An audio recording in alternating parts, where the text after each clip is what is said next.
a 50-round revolver, or at least as close as we're going to get for this game. As some of you may know, the weapon that I'm using, the broomstick, or if you'd like to refer to it to its real-life name, the Mauser C96, has a modification in this game that significantly boosts the damage output of the weapon at the cost of total ammo. With this particular mod equipped, the weapon becomes very much like a revolver in terms of the damage that it can deal. And the recent weapon additions to the game just so happens to include Akimbo Broomsticks. Of course, these too can take the same modification, giving you another set of Akimbo revolvers.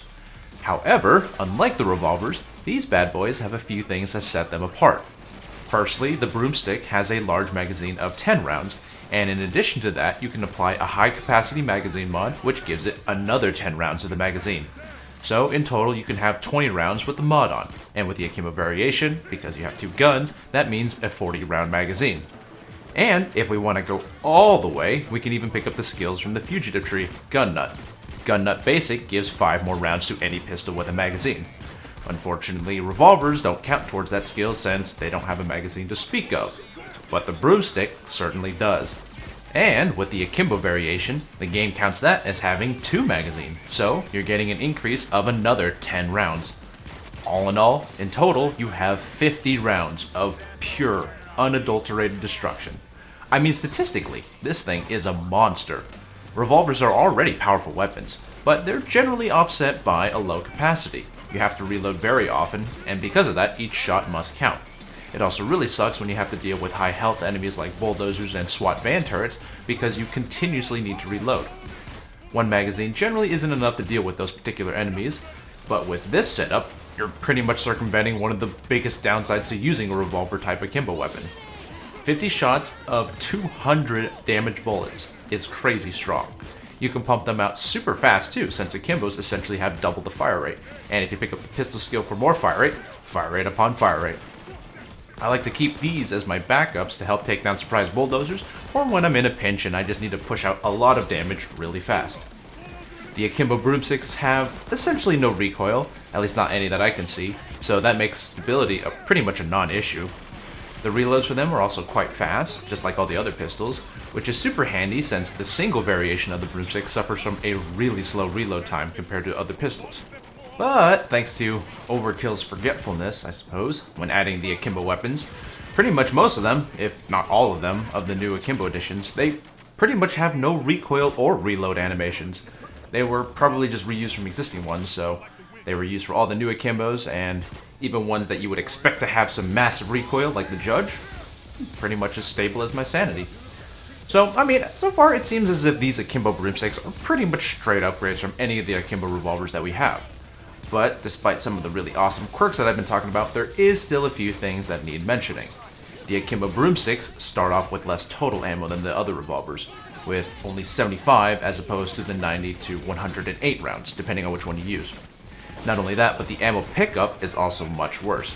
From my quick testing, I'd only get 1 or 2 rounds per packet off the ground with the broomsticks, but with the revolvers, I'd get at least 2 to 4. That's huge in terms of self-sustainability. So, in exchange for a godly magazine capacity, it has really shoddy ammo characteristics otherwise. The broomsticks also have less accuracy than the average revolver. Most of the revolvers get near perfect accuracy without trying, but the damage increase mod for the broomstick actually lowers the accuracy, and by quite a bit. I've tried making up for that though through weapon accuracy skills, so on these current Akimbos that I'm using, they're not that bad, but this is just something that needs to be mentioned since without those skills, it can be really subpar, around the 60s or so only. Which, it's not really that bad considering you're not trying to snipe with Akimbos a lot, but it's still something that needs to be considered when bringing these. In any case, the few downsides alone make it much harder for me to bring them since, you guys know, I love being unreliant on ammo bags. But it's not so bad that the weapon becomes unusable, so it's still alright. I guess the other big difference between the broomsticks and the revolvers is that the broomsticks can also equip a silencer if you wanted to, so you could have a super sneaky but powerful pistol. Would be nice if, we still had silencer damage skills, but now there's no real reason to use it unless you just wanted to bring a really strong Akimbo pistol for stealth. And Akimbos are generally pretty bad for stealth because, everything that's not alerted dies in one hit. So any extra shots might hit a window or something in the back. I speak through experience. Learn from my mistakes. All in all, it's a very fun and powerful alternative to the Akimbo revolvers. Like I said, normally I just use them as backup weapons. The ammo traits they have make them unreliable for constant usage. And with weapons these strong in general, I tend to think they're a bit overkill. You know, with how much health enemies have on the highest difficulty now, there's no real need for using stuff this strong. You know, I say that, but I ended up bringing all the pistol damage skills and crits, just trying to make one real beefy glass cannon setup. But, you know, you get what I mean. Realistically, there are very few situations and enemies that would actually make use of all that DPS you've got in hand.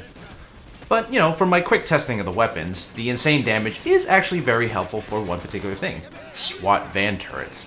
Normally, those things take a whole team and a whole bunch of ammo to take down. But with this setup, you pretty much solo a turret no problem, as you probably saw in the gameplay.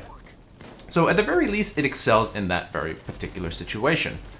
I do see myself bringing it a lot for pistol builds where my secondary is more than enough for trash, and I just need something with more oomph for my primary. Give it a go. It's a free weapon, so you don't need DLC or anything to use it.